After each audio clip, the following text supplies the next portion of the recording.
How ready is South Africa's 2014 matric class for their final examinations? What is the way forward with Northern Cape's Kuruman matric learners? Will the 2014 matric markers and moderators be of the highest quality?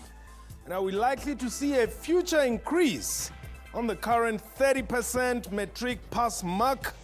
What time is it? It's question time.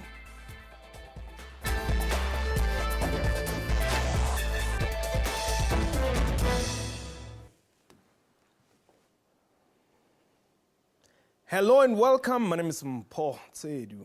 It is that time of the year when thousands of South Africa's matric learners will sit for their final examinations in a quest to further their studies. The Department of Basic Education has put various control and security measures in place to ensure that these exams are not only run smoothly, but are also of the highest quality and credibility.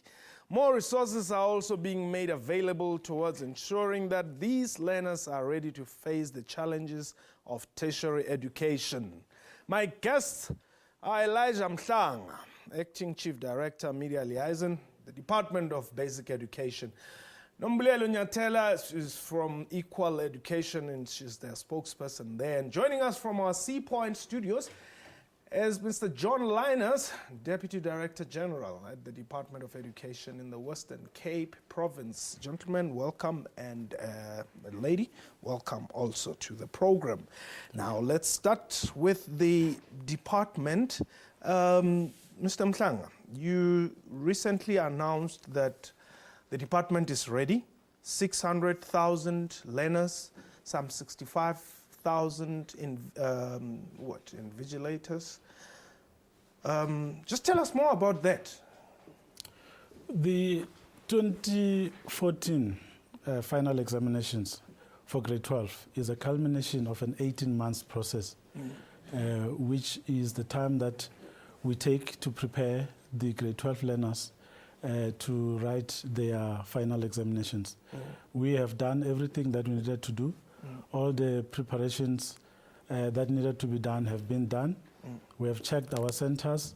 We've got 6,741 examination centers. They're all ready. We have been to provinces to double-check readiness. Okay. We are satisfied that everything that we needed to do has been done.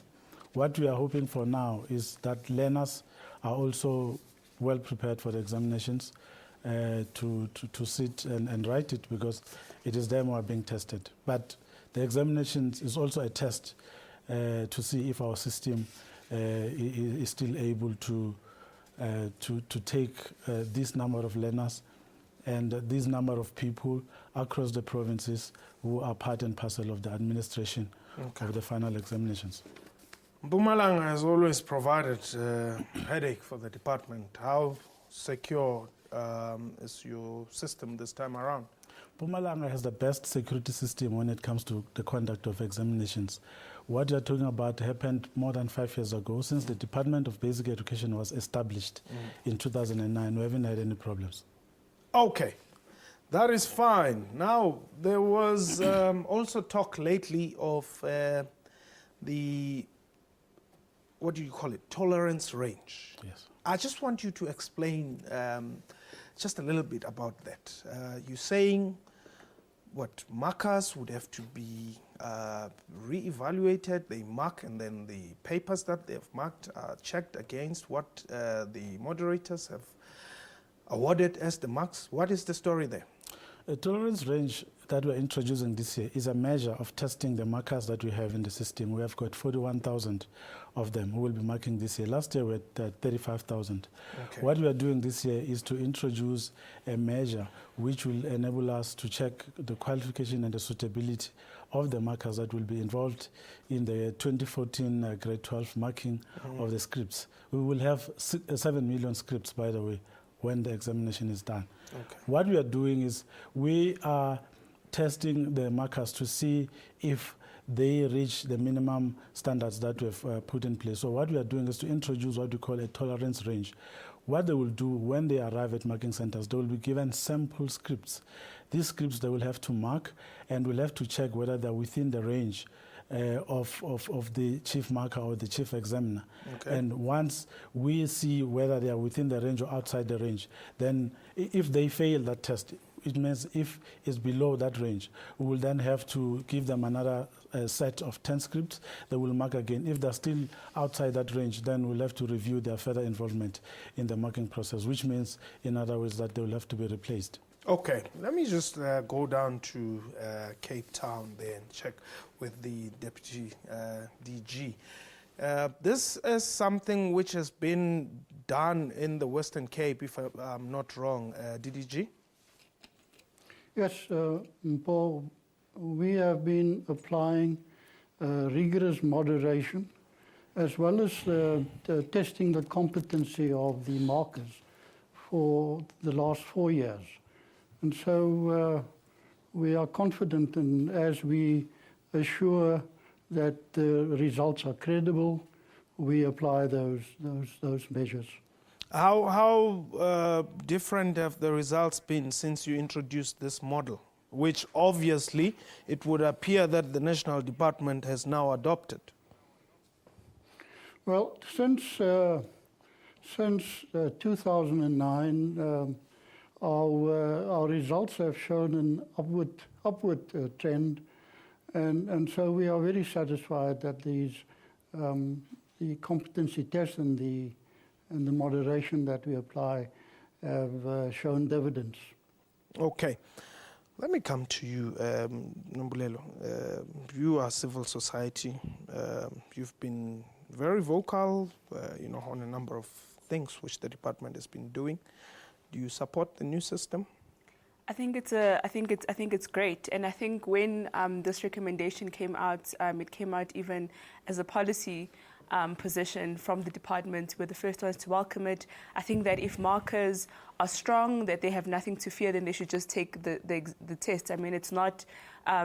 It doesn't discriminate against anyone, and I think this is definitely the way we need to be going if we want to be improving the quality that comes out of the marking for the matric exams.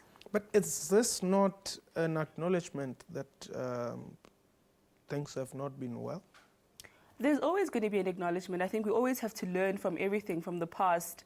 The Department of Basic Education has learned from a number of things that they've done in the past. For example, we've changed curriculum, we've changed the way we've done many things in the South African education system. And I think that the fact that the department is learning and is sort of putting in mechanisms to make sure that things go better, then I think that's what the country should be welcoming. We shouldn't focus on what has gone wrong in the past, but how we're moving forward and how we're making things better. And I think that should be welcomed by everyone. What is this aimed at achieving, Mr. Mhlang? No, we continuously aim to strengthen the system. It's a massive system. It's complex. That's why we do not just wake up and say we're going to get learners to sit for the examinations. We have 18 months. And in our management plan, every day we tick a box to say what have we done, what have we achieved. There are meetings, regular meetings, even in January, February, March, even way back then, we already prepare for October, November, when the examination is actually administered. So we continuously review it and say which areas need strengthening, and we do that. I mean, we are not perfect, nothing is perfect, but we are aiming for the best, we are raising the standards, and each year, if there's something that we can implement, we do it. Does it therefore mean that the more matriculants you have, the better your education system is? In terms of access, yes. I think it's not just matric. In 2003, we had 300,000 children at early childhood development level. Now, in 2011, 2012, 2013, we have over 800,000. That means as a country, we're doing well in terms of access. What we then need to do is to make sure that we retain those learners in the system. But of course, there's other factors that we cannot control. People get arrested, people emigrate, people change their pathways at grade 9, they go to FET colleges, other people do other things, other people find jobs. So there are many factors that come into play when you look at the number of matriculants that we have in the system. Okay. It could be that we have a good system, but there are also other social factors that we also need to take into account. Okay, I want us to take a quick break. When we return, there's this 30% pass mark thing, I'll call it that, which I think you have had quite a heated exchange with yours truly. And I want you to clarify it once and for all. This is question time.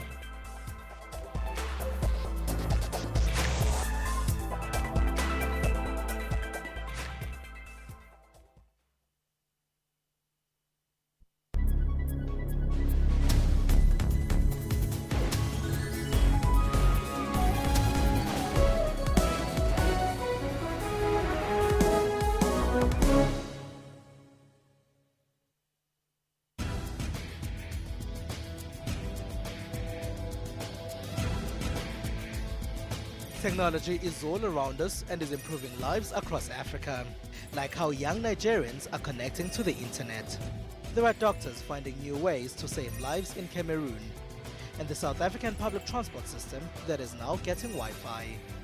We have gadgets, apps and loads more, some of which play a big role in Africa's growth.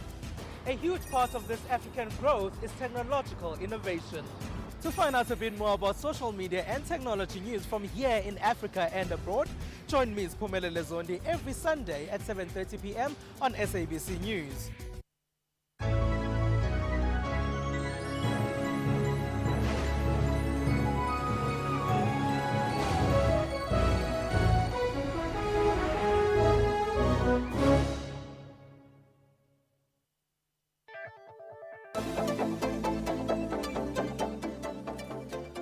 Welcome back. You're still watching Question Time. My guest, Elijah Mhlanga, is the Acting Chief Director, Media Liaison, Department of Basic Education, Nomlelo Nyatela, Equal Education Spokesperson, and joining us from our Sea Point studios is Mr. John Linus, Deputy Director General at the Department of Education in the Western Cape. DDG, right there in Cape Town.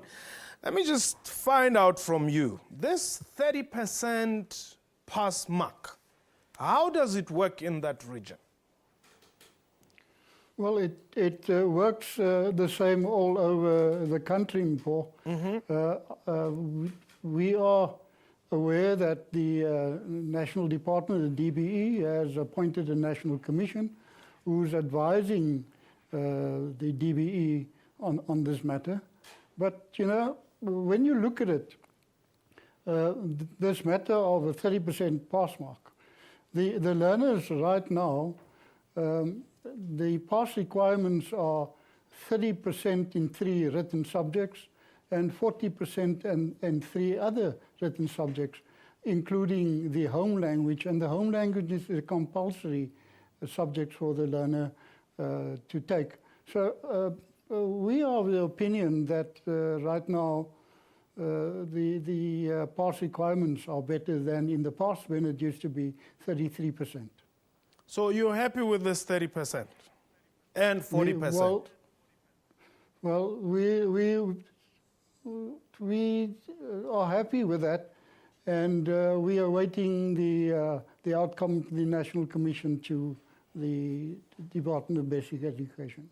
Would you be happy if it was to be increased?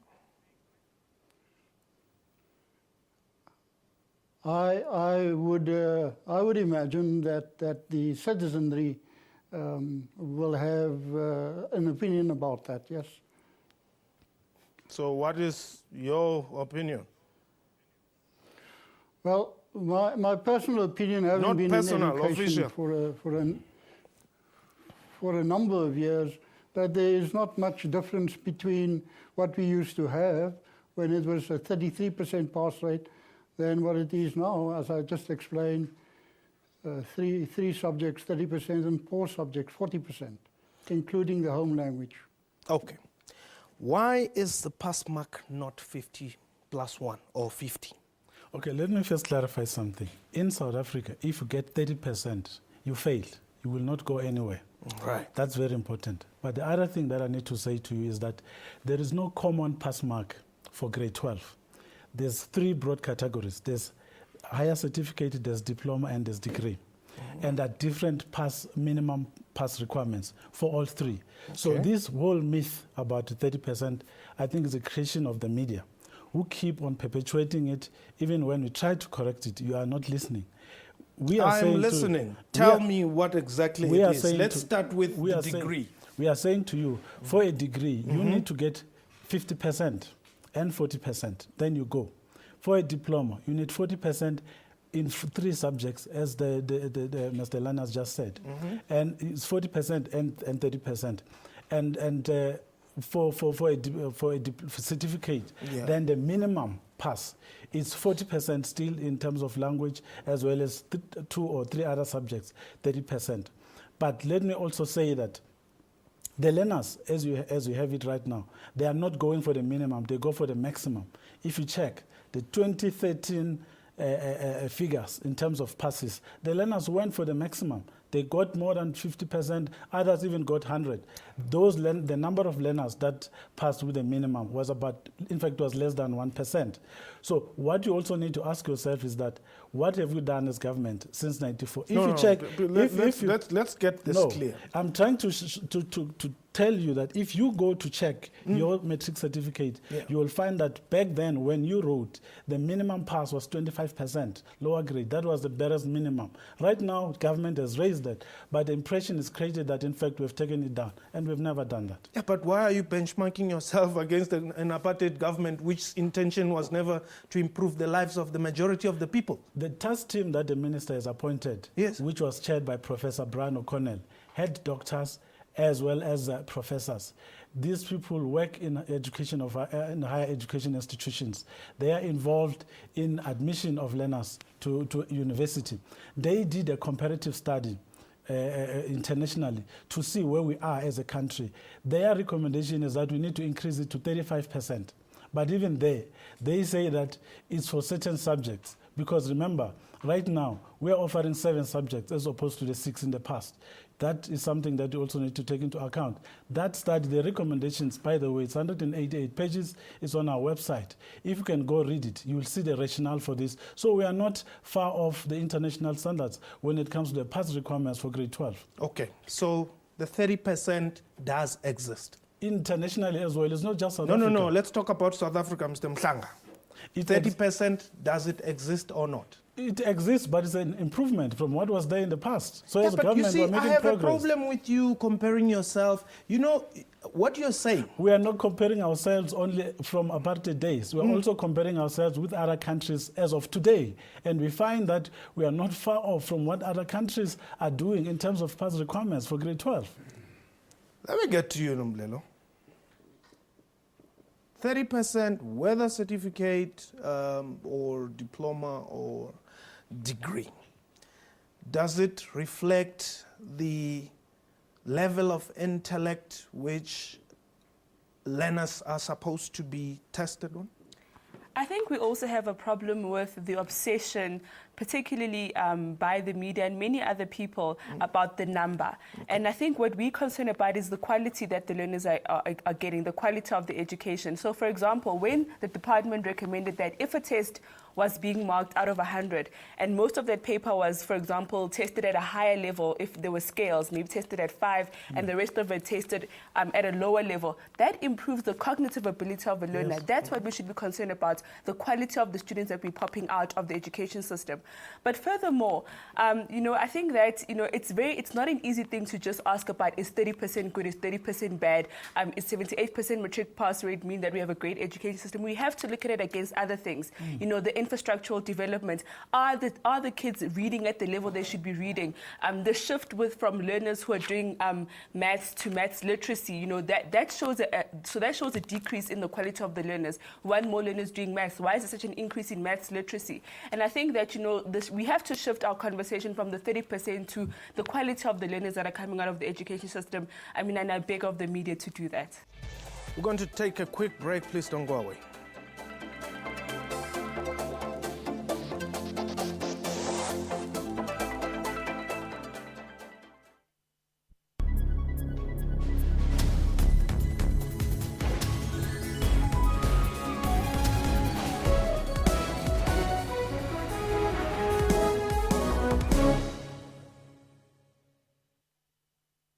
I once saw a flower blossom through 27 prison bars of yesterday's unjust flames. I felt an old woman's anticipation for the country's first open elections. And I heard the loud celebrations of that flower's historic inauguration. I was there when Unity sang of how the Springbok never held anything back, and we saw a first-time band of 11 men, Shibobo possibility throughout the land. At the foot of Africa, time remembers how truth can reconcile a people. We carved our name into space, and on the world stage, our art stood united. When we blow that vuvuzela, the whole world goes into a trance. And even in that tearful hour of the flower's separation, we are a people who see the music and hear the flowers dance. SABC, sharing 20 years of inspiration.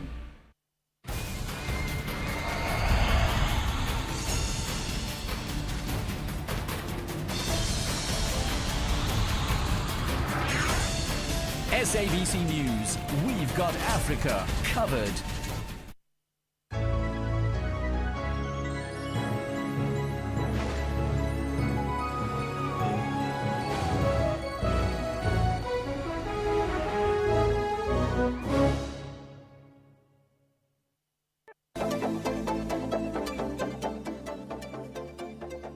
Welcome back. You're still watching Question Time. My guests are Elijah Mhlanga, the Acting Chief Director, Media Liaison of Basic Education, Nomblelo Nyatela, Equal Education Spokesperson, and joining us from our Sea Point studios is Mr. John Linus, Deputy Director General at the Department of Education in the Western Cape. Mr. Linus, let me start with you there. Some of the challenges that the department is facing has always been lack or rather inadequate classrooms. What's the situation like down there? Paul, before I answer that question, can I just go back to what was said previously? We fully agree with the number and quality of passes. We do not concentrate on the pass rate, and so we look at the number of passes and the quality, and for this year we're aiming at 20,000 bachelor passes out of just over 49,000 registered candidates. We have a stretch target of 43,000. The citizenry of the Western Cape have high expectations of quality education, and so we work towards that. Okay. Regarding your question, annually we prepare for the new school year well in advance, and so we make do a survey of the number of classes that we have. We estimate the number of learners that we expect, or we estimate the number of learners for the new school year, and make the necessary provision. Okay. Where there is not where there aren't enough classrooms, we put in place mobile classrooms, so that by the beginning of the school year, generally, we are ready to accommodate all of the learners that are to come into our schooling system in the Western Cape. Okay. Mr. Mhlanga, according to the 2014 estimates of national expenditure, 44 new schools have already been completed and headed over in the Eastern Cape, and 16 schools are set to be completed. A total of 433 schools will be rebuilt over the medium-term period through the School Infrastructure Backlogs Grant, right? Now, I want to maintain that one of the reasons why the metric pass rate will not develop to a point where it would be satisfactory is because of infrastructure. Do you agree with me? I don't understand what you're saying. Do you have adequate infrastructure to ensure that school children are learning under proper conditions, that they would be able to be productive? There's a demand for public education in this country. As a country, we continue to build schools. 2 weeks ago, we handed over 2 brand new schools in the Western Cape. We have one education system, by the way.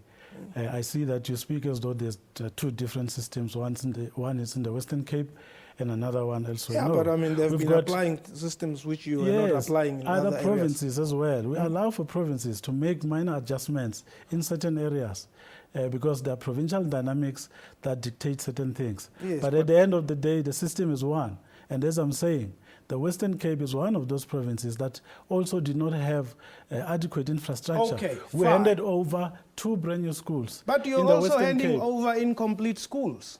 We handed over 2 brand new schools which were complete in the Western Cape. I'm saying In you're the also Eastern handing Cape- over incomplete schools. In the Eastern Cape, we have since built and completed Can you address my question 70 schools, which you can go and see. In fact, the SABC is a partner of ours. They always go there and they It film. doesn't mean that you are Yes. building complete schools. You opened an incomplete school in Freedom Park, south of Johannesburg. No, you're talking about Gauteng now. Now you're raising a You completely see different now, issue. when it suits you, Western no, Cape no. is part of South Africa. When it doesn't suit you, Gauteng is not part of South Africa. No, I never said that. Now, The why are problem- you not taking the problem is responsibility that the schools the that problem is that you are you ask building? me a question and then you don't give me a chance to answer. I'm it. saying to you, I think you you have built incomplete schools. Why I do you think want to attribute you that might to as well Gauteng? speak to yourself if you don't want to listen. Well, to what I want that to is say. a line which we have always received from the spokespersons of the Department of Education, starting from your predecessor. I'm saying to you, you have built an incomplete school, for instance, or even opened it, not built,